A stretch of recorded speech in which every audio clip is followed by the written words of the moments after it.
Welcome to Make More Marbles. My name is Brad Hart, and we're here to interview the game changers, the future makers, the co-collaborators and creators who are here to collaborate with one another towards a better future for all of us. Enjoy the show. We've got a great guest coming up for you right now. Okay, and we are going live on Facebook, going live on Facebook, live on Facebook, going live on Facebook, live on Facebook, going live on Facebook, live on Facebook. Are you dancing? Live on Facebook. This is what we do. We do the Facebook dance. Love it. All right, Karen Waksman. There she is. Bam. How did it know? The first one of all the Karens in all the world. I love it. Okay. Welcome to the Make More Marbles podcast live edition. This is a Facebook Live with Miss Karen Waksman. How are you doing, Karen? Hi. How you doing, everyone? Karen has a business called RetailMBA. I do. That helps people get into big box stores and different various, wonderful chains that they might want to have their product in. And Yep. She's incredible at it. And she's also a part of our little local mastermind group. Every Wednesday night here in Cardiff, California, we have the Cardiff, California Conscious Co-Creation something or other. I don't know. There's a bunch of C's in it. Community. There we go. There you That's go. the one. Yeah. And Karen is a member of that, and she comes by every so often and hangs out, and we jam on problems. And one day I was like, you know what? I got a problem for Karen. You got a problem? I got a problem for Karen. It's about the appointment setting thing. We're going to talk about that, offline. But I was like, why don't we do a podcast? And then we'll unscrew my head and, fix whatever's wrong. And then we'll go and get tacos, because it is Taco Tuesday after all. Wow, you share everything on Facebook. Pretty much, yeah. No, if people want to get a real good sense of life and what it's all about, This is it. This is the is way it. it goes. This is the way you do it. Understood. Share all the things. So Karen's here in my home, and we're going to talk about her business, Okay. which I think is fascinating. Anybody out there that does e-commerce, she's incredible at it.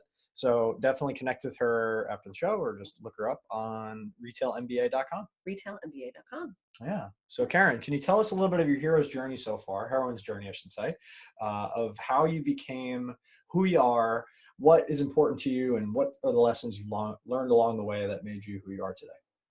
That's a really big question. You're talking about related to RetailMBA, I would say? Sure, yeah, and kind of get us to this point where it's like, okay, cool, we have a grounding story and we understand who this person is we're speaking with. Yeah. And then from there, I can kind of start pulling on threads. That's what I do. I pull on threads until the sweater unravels and reveals the naked truth. All right.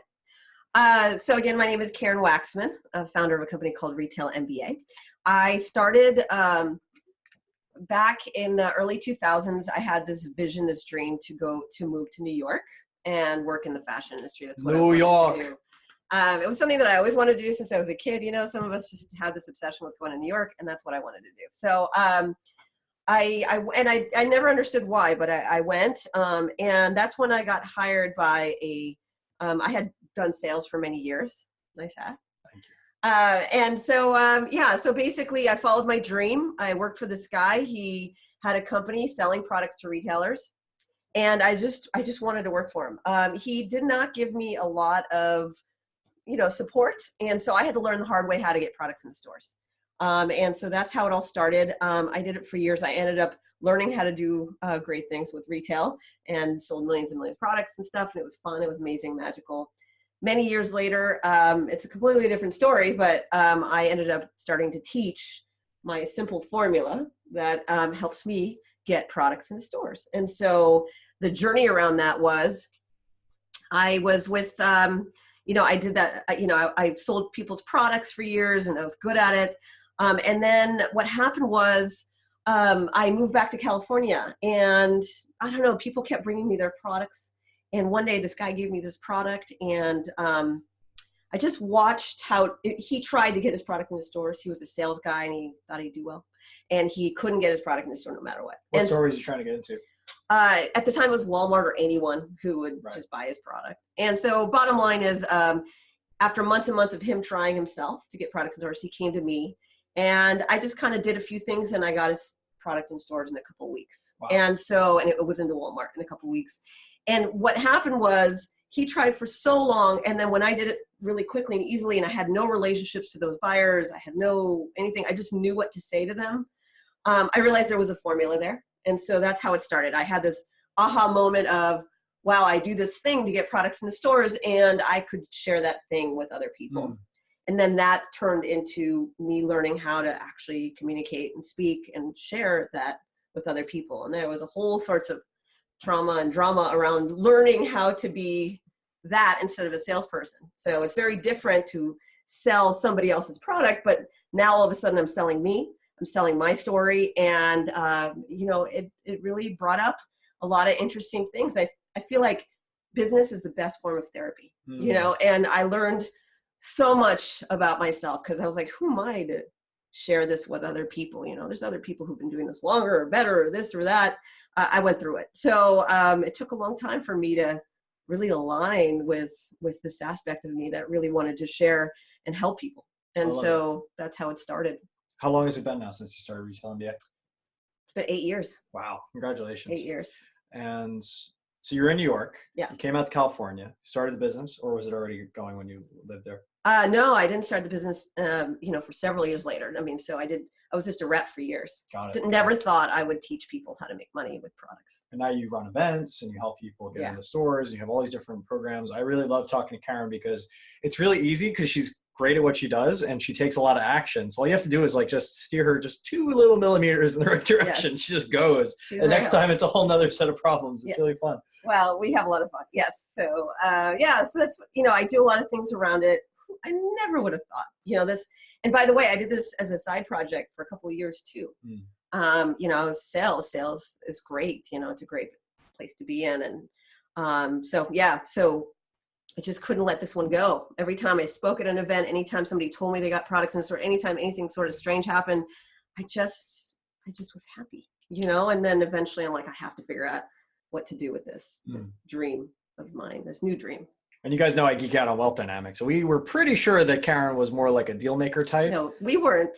I was pretty sure. I am pretty good at diagnosing. He's like, oh, you're a hustler. You can. And I'm like, what do you think of me? I don't game understand. recognized game. I just That's not how I am. But it turns out she's actually a star. Yes. So that's funny. So it actually makes a lot of sense that you would really resonate with getting on stage and sharing your message and doing events, because that's really what stars are doing, right? They're using the power of their personality to share ideas with people that change their lives and then taking that opportunity and moving forward. I think where stars get stuck is when they try to do too much behind the scenes instead of just being the front and center star of the show. So can you talk about how knowing that has changed the way you're going to approach your business now? I know that's a relatively recent development. Oh, no, it's completely shifted my perception on who I am and how I am in business. I mean, so even last week, I'm speaking at an event in LA and I'm realizing I'm on stage and all of a sudden I'm noticing that this is my thing, and then I go and kind of run away, I'm one of those people. I mean, I love people. I have a lot of friends and everything, but I like my away time, but then I like the group dynamic. So I've just been noticing in my life and everything going on that I like the group dynamic. So that's been huge for me, which means I have to do more events and I have to do other things and I have to, get out there more. And I've been doing that. And ever since then, all of a sudden, I'm just part of a lot of groups, right? So a lot of interactions, a lot of things like that. How is that impacting my business? I clearly just need to do that. And also, when I was reading the stars thing, there was a whole thing around your brand, you're supposed to support your business. You are the brand. Your face is the brand. Your behavior is the brand. You need to be focused on the brand. So that's through the videos and stuff I was learning about. And I realized there was a point where I was getting a lot of people copying my business, not copying and starting over and whatever. They were just copying my face. And, right. Literally copying your content and putting it out as. And I just couldn't figure it out. I mean, I took care of it, but I couldn't figure out, I'm like, why did I get, how did I manifest this, right? But what I realized was they were using the brand that I had been working, I do videos and all these things. And so I realized, and that's one of the things that they were talking about as a star, be careful with your brand because people, that was also a strange thing about that, right? Don't they talk about? Well, they see that it's so natural for you and they're like, well, I can't do what she does. Can't we piggyback off of Right. How do I piggyback off their success? And if you don't have the value structure or the integrity, you'll just go ahead and rip it off and steal it. And you're seeing your courses being ripped off all over the world. So there was a period where, that's a whole other story. Having a business again can be so annoying. At the end of the day, I realized that I kind of makes sense as how that happened. But at the time I just couldn't figure it out. Who does this, Right. So that's the other thing. So now I'm focused on more branding and I need to hire the rest of my crew to help along with that path. I love it. And by the way, this is a live podcast, guys. So if you're on Facebook Live, I see Mary, Adrian, Jenny, Sarah, Natalie, John, Nicholas, Zach. Hey, what's up, man? We got Mary, Michael, Allison, Bella. We love you too, Bella. Hi, Bella. Danielle, Max, Alyssa, JC, William, Renee, Jason, Steven. This is just a really well-attended show, so please jump in. Thank you, everyone, for joining us. Yeah, they saw your bright smiling face and they wanted to come say hello. So please, please, please go ahead and ask questions, and we'll get to those as soon as we can. But Karen, if you wanted the world to know one thing, and you just wish that everybody knew this one thing, what would that one thing be for you? Brad, you ask very complex questions. I know, which I love spinning you up like a top. How do you take as long as you need to answer? I mean, like, people are waiting for me to say something cooler than that. Okay. What do I want people to know? I'm going to focus on retail because we're talking retail. So I'm not going to be that deep right now. And I'll tell you that at the end of the day, I truly believe in my heart that if you have a product that you really love and appreciate, that you should go for retail. Big chain stores are looking at and are hungry for new products, and put aside all that you thought about retail. I meet people all day long who, think that it's going to be a nightmare or difficult, or they're not going to be able to afford working with them. And every misconception is keeping them away from experience the coolest thing in the world of seeing your product on a store shelf. I mean, there's nothing cooler than that. I have to tell you, it is so magical to experience that. And so even just once, just to see it and just experience it. So that's as non-deep as I'm going to go right now. No, I like it. No, that's good, because you can't throw me on the spot like that. It's people that can't really associate enough pleasure to the thing that they actually want, and enough pain to not having it or to not taking action towards it. That's what really, sticks people in the gut, and your dreams will die inside you if you're not able to go ahead and do that. So just by, I don't know what drives you exactly, but I have a pretty good idea of just spending a lot of time around you. Like, what were the things that you think made it pleasurable enough for you to get that success, and also painful enough not to have it in the beginning, that really drove you? There's just something within my heart told me that,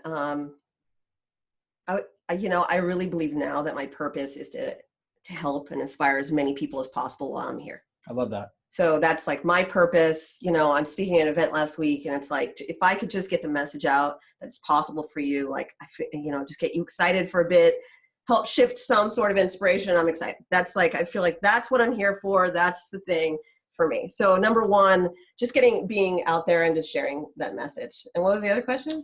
By the way, that's the MANIFEST acronym. Make a new, inspiring future through enrollment, speaking, and thought leadership. That's a star all over. And I love that. Oh, well, there you go. The other question is, what is the painful aspect of it, right? What is the thing that drove you to be successful? Because you're more successful than a lot of people I meet. And I feel like everybody can relate to failure more than they can relate to success, because not everybody's experienced success, but everybody's experienced failure at some point in their life. Oh, I've had so much failure. Yeah. Can you talk about Well, first of all, look at this. You guys have, like, you're talking to people on Facebook. How many years have I been doing this? Like, I haven't even started trying to play with Facebook Live and like all these things in the way you're doing. People are having conversations. I don't know half of what I need to know.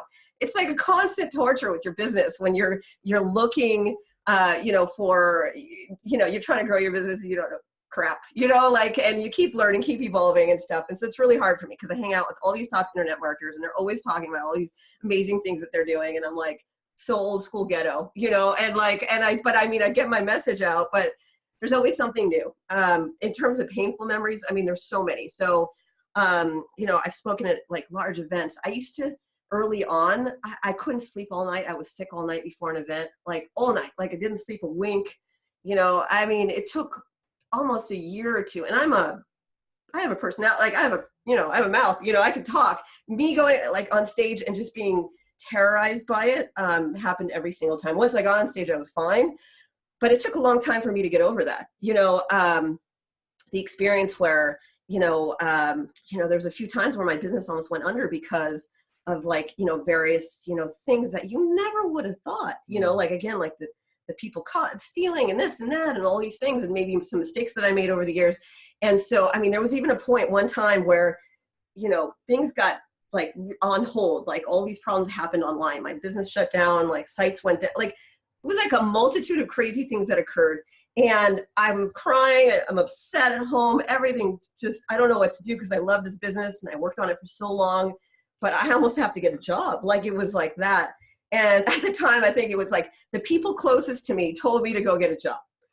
And I would never have thought in a million years that they're like, just Karen, look, just go get a job. Just go get a job and you can do this later on the side or whatever.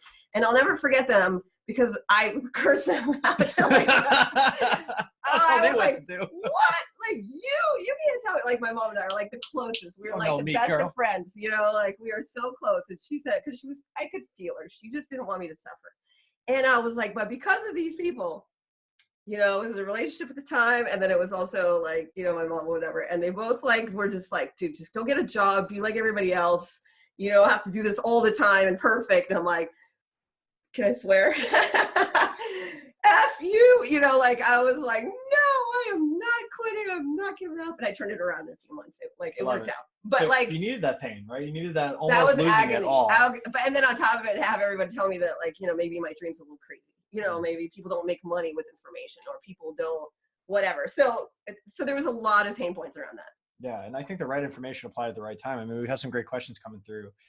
It can really change your life. So I want to shift into your zone of genius right now that we're kind of grounded, we know who you are and how you became who you are. What are some of the things that you... Hi, Sherry. Wow, you guys know each other? Yeah, of course. Sherry's another Maverick. She's awesome. And thank you for being here so much. Dale, thank you for joining. Nelson, thanks for the question. Nicholas, we're going to answer here in a second. I just want to set this up because I feel like we should give a little bit of value, right? We should just make sure that people come away knowing something about retail that they didn't know before. And maybe some people like sell on Shopify, for example, or Amazon. I know I sell on Amazon and my team does. Yeah. How does that differ? And what's the same also with retail? So that's a really good question with Amazon and retail. So I was speaking at an actual ASM event the other day, Amazing Selling Machine, if you don't know who that is, because I've done events with them in the past and stuff. So what I'll say think about Amazon. So they're giving you a platform, right? You pay a little bit of money, you get on their platform, you're able to sell products for them. A top Amazon seller doesn't just post a product and then hope that the money will come in, right? So they'll make some money if they do nothing. But if they tweak their SEO and they'll drive traffic, Facebook ads or Google ads or whatever, they will make more money, right? So, and the reason why you're willing to do that on Amazon versus your own site is because they have millions of people who are, or bigger, whatever, going to see your product, and it's just a lot easier, right? That's why it's compounding success. Now, most people think of retail as something completely different, but it's exactly the same. So with chain stores, what's happening there is that they are giving you their platform. They have access to millions of people, and people say, oh, well, if I get a retail order, I'll get a purchase order, and that's it. I make my money, I made my $1 million, and I'm happy, right? But with retail, you can sell your product to them, and then you can leave it alone and hope the product sells. Or you can invest a little bit of extra money and drive people to the stores or online or wherever it's selling and make more money for you and for them. And so most people miss that mark, that they don't realize this is a platform, this is a partnership, we're working together. And this is an opportunity for you to help the retailer sell, because guess what? The initial order will probably be small with the retail chains. Once you get the second order or the third order, now you're talking millions and millions of dollars. Sure. It's really possible for you. I mean, obviously there's exceptions to the rule, depends on the retailer or whatever, but the big stores, I mean, one order can 100x your Amazon business, So that's a really big deal. Now, here's another thing. So actually I was at an event, Maverick event, yeah. And there's a guy named, I'm going to give him credit, Steve Little. Love you, Steve. Steve's awesome. He is a merger and acquisition guy, and he basically sells companies. And for a living, he's amazing. And so we're hanging out, and he tells me this thing, and it was so mind-blowing to me. He says, so he sells companies for a living. He says, I'm dealing with this Amazon company. I'm trying to sell this company, all these things. And what he's saying is that if you actually sell your Amazon business, you can sell it for 2 to 3 points what your current revenue is, basically. So 2 to 3x of the money you're making before expenses. Exactly. So that's basically what you can sell your company for. If you get just a couple of retail accounts, like the bigger chain stores, even like some .coms, you know what I mean? You can sell your company for 6 to 7 points. Okay, interesting. So it's not even about whether or not you have an ego to put your product in stores or anything like that. It's whether or not you want to eventually sell your company to be able to have a higher valuation for your company. And it makes sense, right? Because if you have this business and all of your money is just in Amazon, what are you going to do? Like, if something goes wrong, if Amazon changes the algorithms or channels or whatever, then you're, pretty much that's a problem, right? So having more level distribution enables, people who purchase from you to support, that. Oh, I'm all over it. I'm making sure the right people are seeing this. I know, like, what are you doing, dude? Because the things that you're talking about, I think would really be valuable for the people that I'm telling. Yeah, I just make it. And you gave some people some love. So, yeah. And that's really important to understand from an acquirer's perspective too, right? If I want to go buy a business and I'm an investor, so I'll put my investor hat on, which is also my New York hat over there, but I'll leave it over there for now. But I'm an investor and I want to buy a business. Do I want to buy a business that is subject to the whims of Jeff Bezos and Amazon and could go away very quickly if they change their algorithm? Or do I want a business that has multiple diversified places that are stable and stalwart, like, Whole Foods is not a great example because now it's owned by Amazon, but, Walmart, et cetera, that could also be a platform for you to sell products. So, what are you thinking about when you buy in a business? Well, you want to know that you will have ways to sell your products consistently over the long term. You'll get your ROI back. And that's the difference between 2-3x valuation or a 6 to 7x valuation. So that's huge. Just that one piece. It could be like 4 to 5, 6 right. to 7. Don't quote me and yell at me later. Markets vary. I mean, all I know is what I hear from an M&A expert, and he's a really good one. So I'm just going to assume that is correct and accurate. And at the end of the day, so number one, you need to go after retail just because. And also, it's actually not that hard. I mean, they're really actually hungry for new products. But I will tell you that Amazon sellers who sell like a white bath mat and make millions and millions of dollars, need to finesse their product to make it a little bit more interesting for retail, because with retail, with the chain stores, they only have X amount of square footage they're accountable for, and whatever they put in the store needs to sell. Got it. So it just needs, and when people are walking into the store, they're coming in for the experience. And so it can't just be some piece of whatever, it needs to be a little bit more of a user experience. You know what I mean? It needs to be something a little bit more finessey. So if you have a white bath mat, put a little color design on it. What's trending now, make it a little bit more interesting, that type of thing. So what you're saying is more of a brand, more of a story, more of a pleasing aesthetic to it? Yeah, and some people have it, right? I have people who, Amazon sellers all day long, I have, coaching programs and stuff, and they gave me 30 products and they're like, pick one. And I'm like, all right. And so then we go through all of them and I'm like, crap, and then we can kind of like figure out which one it is. There's always a way. And even if you don't have like the best product, you can, like, what are inventions? An invention is where someone goes out and goes to the store and looks at store shelves and see what's missing from their assortment, and then they just tweak an existing product. So Amazon sellers just need to do the same thing. If they're willing to spend a little bit of time, that's what they would do. I like it. So what you're saying, if I'm hearing you correctly, is that things that sell on Amazon may do okay in retail, and things that do well in retail, does it like, is there a cross-pollination? Like if it does well in retail, it'll do well on Amazon, or vice versa? Or do they have to change to go into different marketplaces? It depends on the product. Okay. Some products just are selling really well and you have a really good story. Like Walmart.com and Walmart stores are a lot easier actually to get into than a lot of other chain stores if you're an Amazon seller, because they're literally calling people. I don't know if you've gotten a call from Walmart, but they are trying to compete so much with Amazon that they are actually picking all the top sellers and reaching out to them. Because I think they're most close in the marketplace to being competitors with one another, and they're serving the same types of people. They're totally doing that. So I get that. I understand it. And Walmart is also the low price leader. Right. So some people are like, oh, I don't make any money on Walmart. Blah, blah, blah. I'm like, because you picked the low price leader. They're always going to hammer you on price. And there's hundreds and hundreds and hundreds of other mass retailers amongst tens of millions, of other types of retail. But like whatever the strategy is, just be aware that if you are selling Walmart and you're like, oh, retail is crap. It's not, it's because of the type of company you've chosen. Some people don't care. They just want to get in Walmart. Other ones want to make money. I like it. Could you give us an example of a product you've helped take to retail? Sure. So like me take, or I like to focus on my clients. Your client success story. Yeah. Exactly. Okay. So one of my cutest ones, I always talk about this one because he just makes me smile. So he created a dog pillow. Okay. It's a picture of a dog and it's in the shape of a pillow. Okay. I think it's called Lily P. Okay.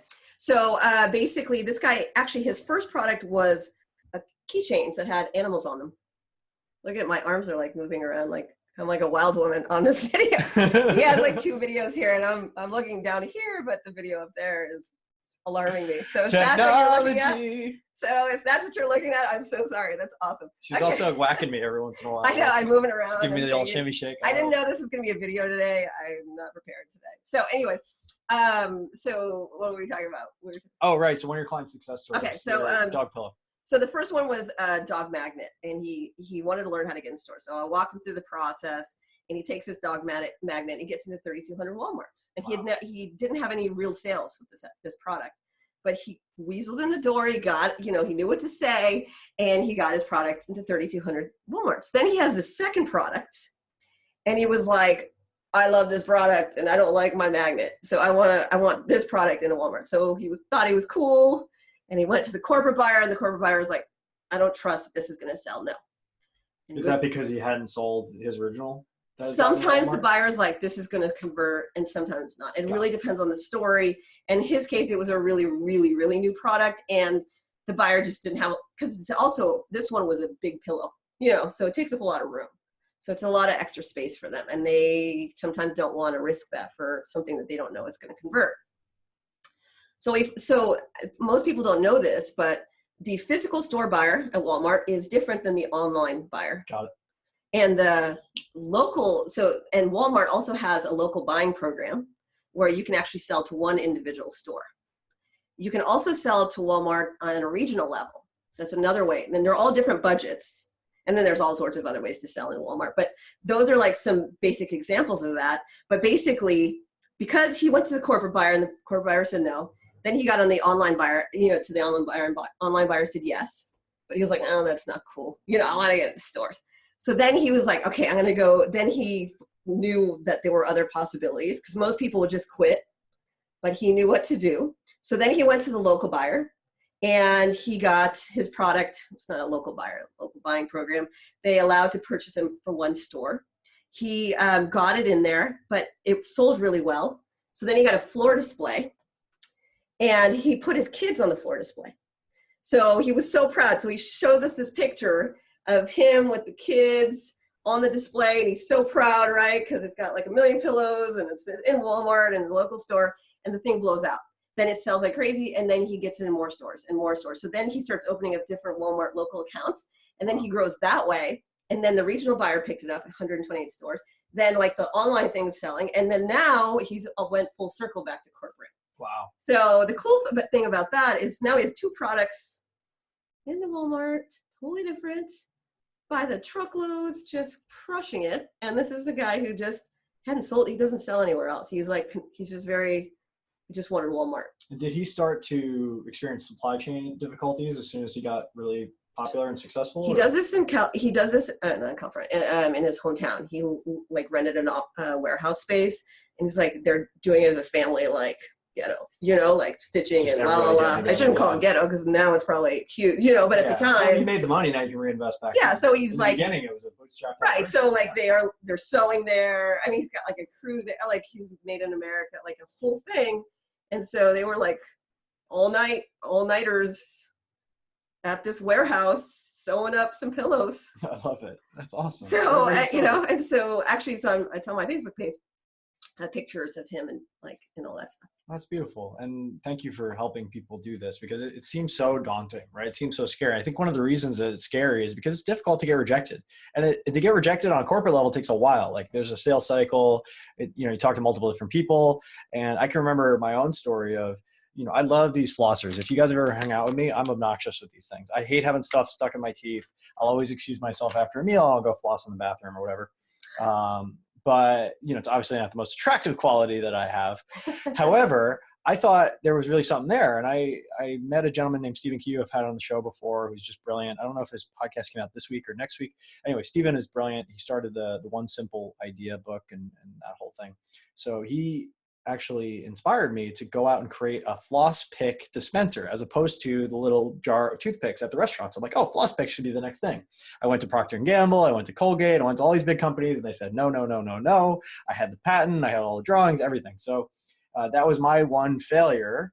which prevented me from keeping going. So why I'm so grateful for Karen is because she's somebody that can help you regardless of whether you know what to do or not. She's somebody who can help you, not go down the wrong rabbit hole. I still think the floss dispenser is a great idea, but maybe the big buyers don't agree. So, by the way, do you know that my very first real speaking event was at Stephen Key's get out of here in the Bay Area? He's such a beautiful man. I love. So Stephen. That's funny.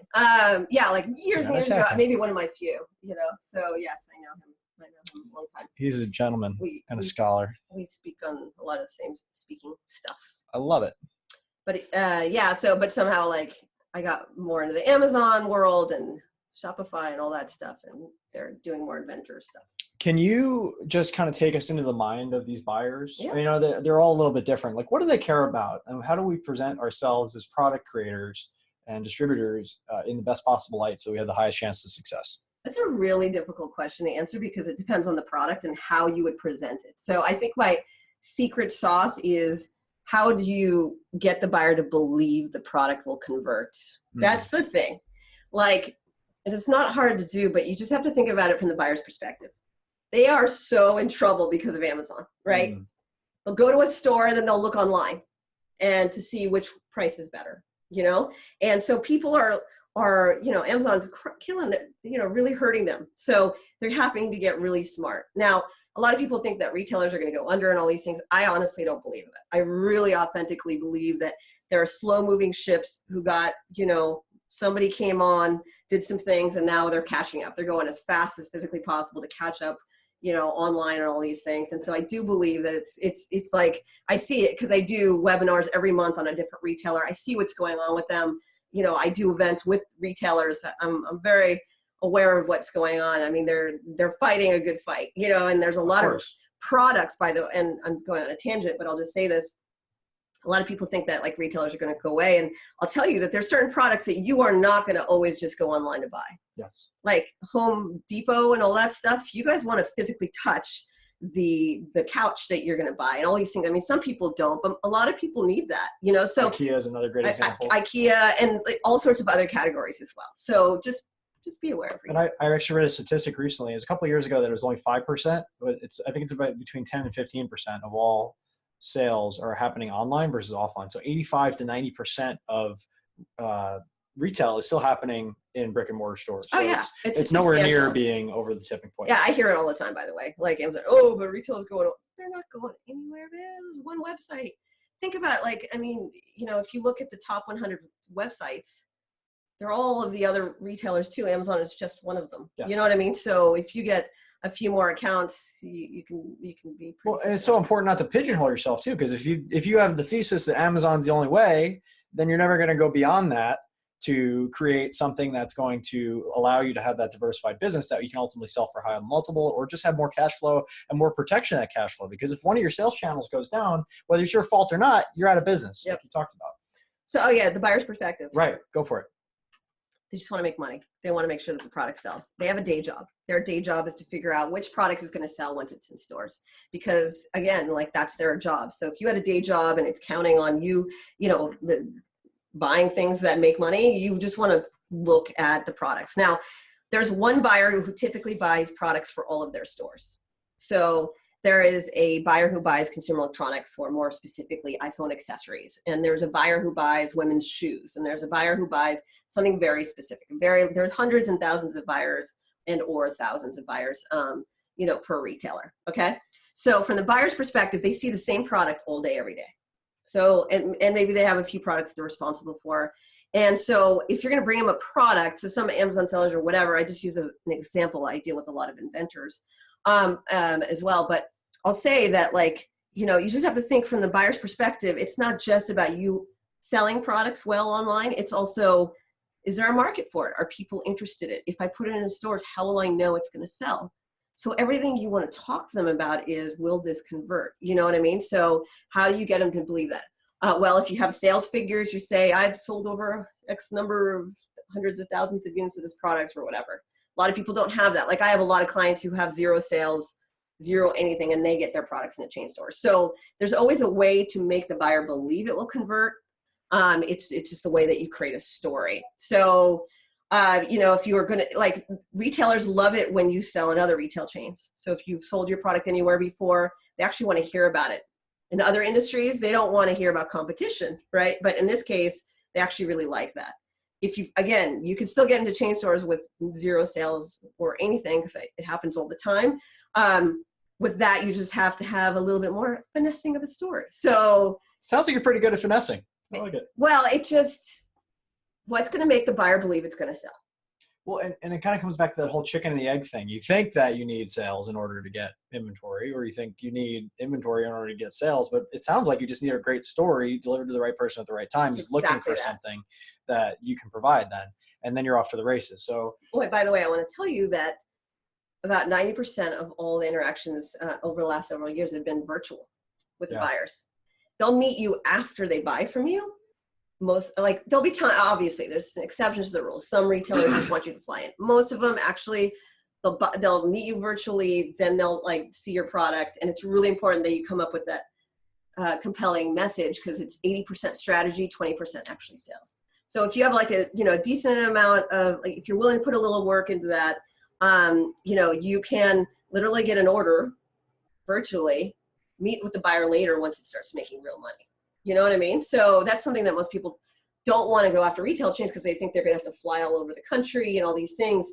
And so again, it's like you have just a few minutes. You're barely talking to, the buyer. It's like it has to go in, be really compelling, and then they'll say yes or no.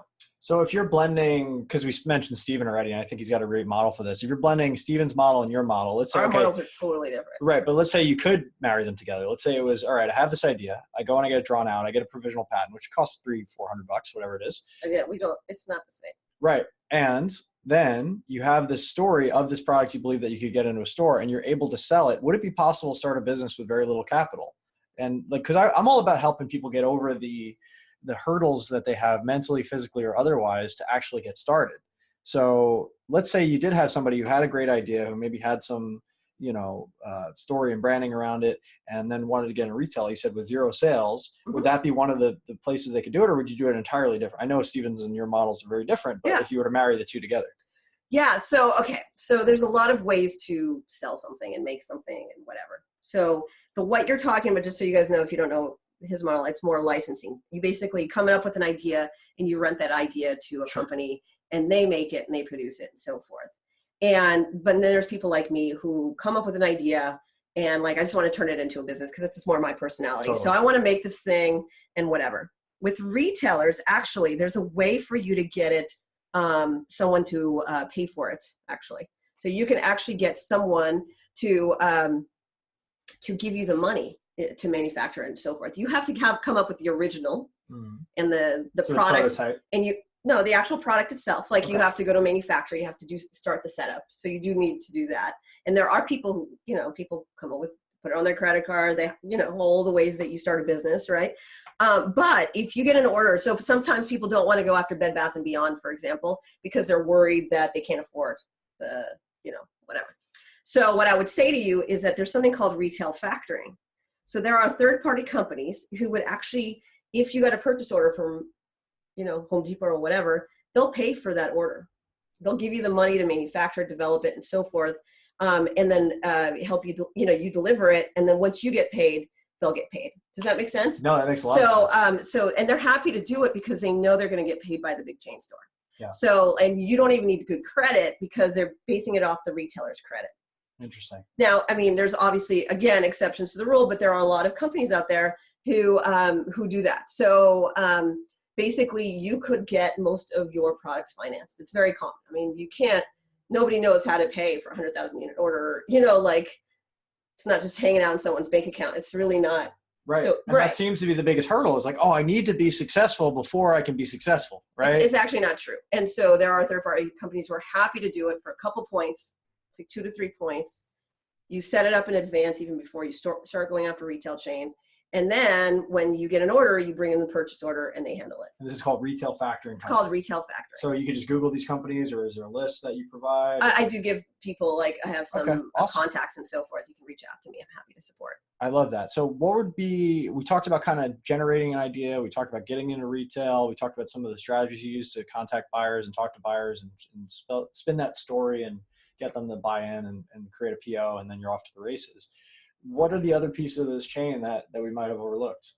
I mean, there's so many moving parts. I mean, does anybody have a product that they're stuck with or they're kind of worried about? Does anybody have any questions or anything? Yeah, please, guys. Questions are welcome. If you have welcome. any questions about retail, I'm happy to support you there. Absolutely. So. We got a lot of people came and jumped on for a bit. Okay. So that's super nice. Thank you for being here, guys. Well, I mean, what else can I tell you about retail? I mean, the bottom line is that buyers change jobs every 6 months to a year. Wow. And when I started in the business back in the early 2000s, they were there for years and years. So if they didn't like you, your hair, or whatever, you do not make money with them.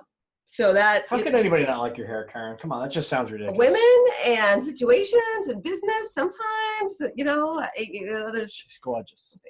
But they really were, there's just times where they just, they didn't like your face. I don't know. They had cut of your jib. Got it. Whatever it is, they just don't like you, and you're done, And so a lot of people think that you need these buyer relationships to get your products in stores. But the truth is there's no buyer relationships at all.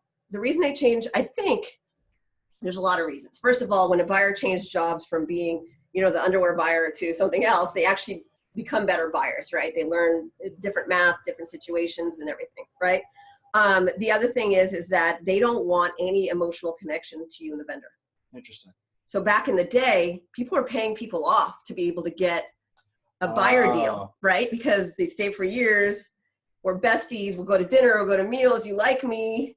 I get $1 million order. I love you. You want cash? I'll do whatever you want, right? So I didn't do any of those things, but I will tell you that it was not uncommon and things got a little sticky. And now the retailers can't afford that. They need new product they're constantly. Moving them around on purpose. So partially it's because they do not want any emotional connection from you and the vendor.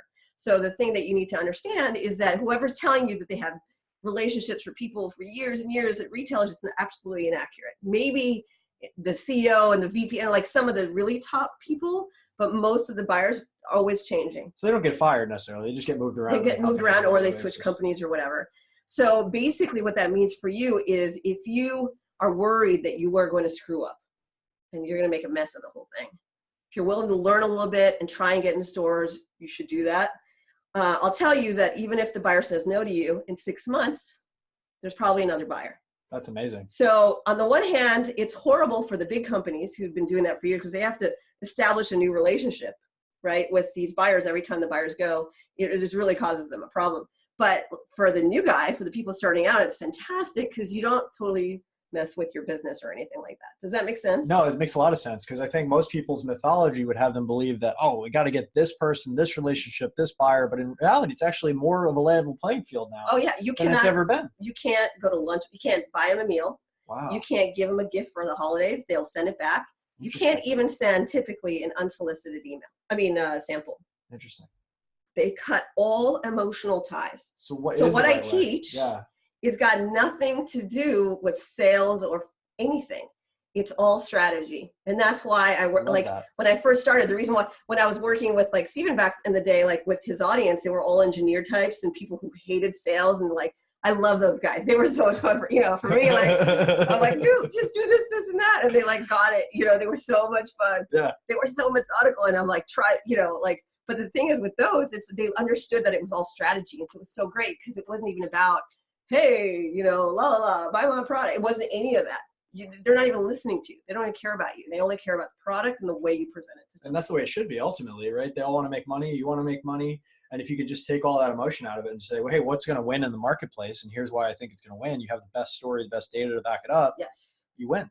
Yeah. So that's another reason why I think that if you are willing to do a little bit of work, it's just a great time to go after stores. That's brilliant. Karen, can we just switch gears here and talk about what it's like to work with you or how that works? Or I'd just really love to know what the process looks like for somebody who's maybe watching at home or is going to see this on the replay. Thank you so much for being here live. Or if you're watching the replay, thank you for being here.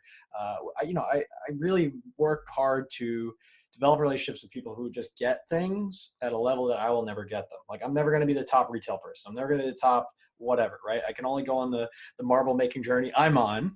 But in doing so, I can bring people like Karen, who's a verifiable expert in this niche, to you, so you can then learn from them. And also, if you decide to, and it makes sense, maybe hire her.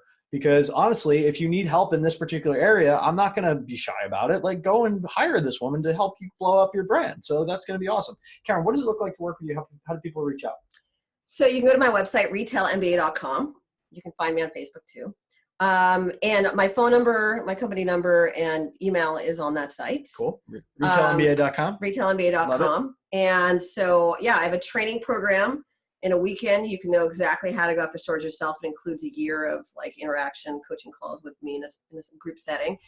I have like other stuff like coaching, one-on-one stuff. And then I also do live events where I partner up with retailers and all that stuff. So there's all sorts of amazing things that I do. I also have a YouTube channel. Anyways, all of that, you can kind of track me down on RetailMBA. Right on. Yeah, go check it out. And Karen, all right, so this is the part of Make More Marbles where I talk about kind of the philosophy, and the reason I do these is because at the end of the day, we all need help and we all have problems and we all could solve them more easily. In my opinion, and my value set is that if we work together, we can win more, right? Instead of just competing with each other all the time, how do we cooperate towards, winning more? And what that looks like for us is, connecting and catalyzing resources, opportunities, people, and systems together. I call it crops. So, with the intent being, how do we move your mission forward faster? So for anybody watching at home, or for anybody on our team or in our community, what are the ways that we can help you move your mission forward faster? You're asking me? Yeah, of course. This is your platform. My platform. I just want to get my message out more. So if you know anyone who has an audience that really wants to hear about retail, come my way. If you want to learn about retail, join us. We have a community of our own, and I'd love to have you part of it. But yeah, anybody who knows anybody who has a retail product, I'd love to help them. It's my Karen strange Waksman. Favorite thing to talk about. The queen of retail. I love it. And she's a bright shining star. And get her on your podcast, get her out there on stages. There's so many people out there that need what she has. And she's so humble, she doesn't even realize it sometimes how smart she is about this. And I'm just listening to her say things, and I'm like, you're freaking brilliant. I don't know if people ever tell you that. I'm gonna give him a hug. Karen, I'm not mad at you anymore for doing a video. I didn't know that we were doing a video today. People don't trust me until they see. Until they know. I know. I love you too. All right. So if anybody else has questions, please hit them up in the comments. We will respond. I have also tagged Karen in this post if you want to go ahead and find her. She's at the very bottom in the beginning before everybody joined. I'm just going to run through, make sure we didn't miss any of the great questions that you guys are answering. I like how you mentioned the cross influence between Amazon and retail. Thank you, Nicholas. Thank you for the question. Come on, Karen. Brad. Oh, Brad. So cute. You guys are both rad. Thank you, Megan. I love you too. Hi, Neelam. How are you? Karen. Karen's good people. I like them. I like them too. I'm a big fan. Thank you guys so much for being here. We're going to wrap this up. Karen, any parting words of wisdom or things you want the audience to know? No, just sending you all love and light. And I wish you a magical New Year's. Merry Christmas, Hanukkah, Kwanzaa to you. Just want you to just send you so much love and good energy. Thanks for joining us. Love you guys. Thank you so much for being here. We're going to go eat tacos and solve my problems. I got some problems. I'll tell you what. All right, guys. Love you. Marble Makers out. Thanks so much for listening to the Make More Marbles podcast. For more tips, hacks, and strategies to create an amazing, abundant life in your health, wealth, and relationships, whatever that means to you, head on over to MakeMoreMarbles.com. Check out our cool explainer video about what we're about, and join our community of entrepreneurial game changers. We want to help you level up your life in every possible way. And don't forget to subscribe to us on iTunes, Stitcher, or Google Play, wherever you listen to your podcasts, and please do leave a review. Thank you so much, and we'll see you on the next podcast.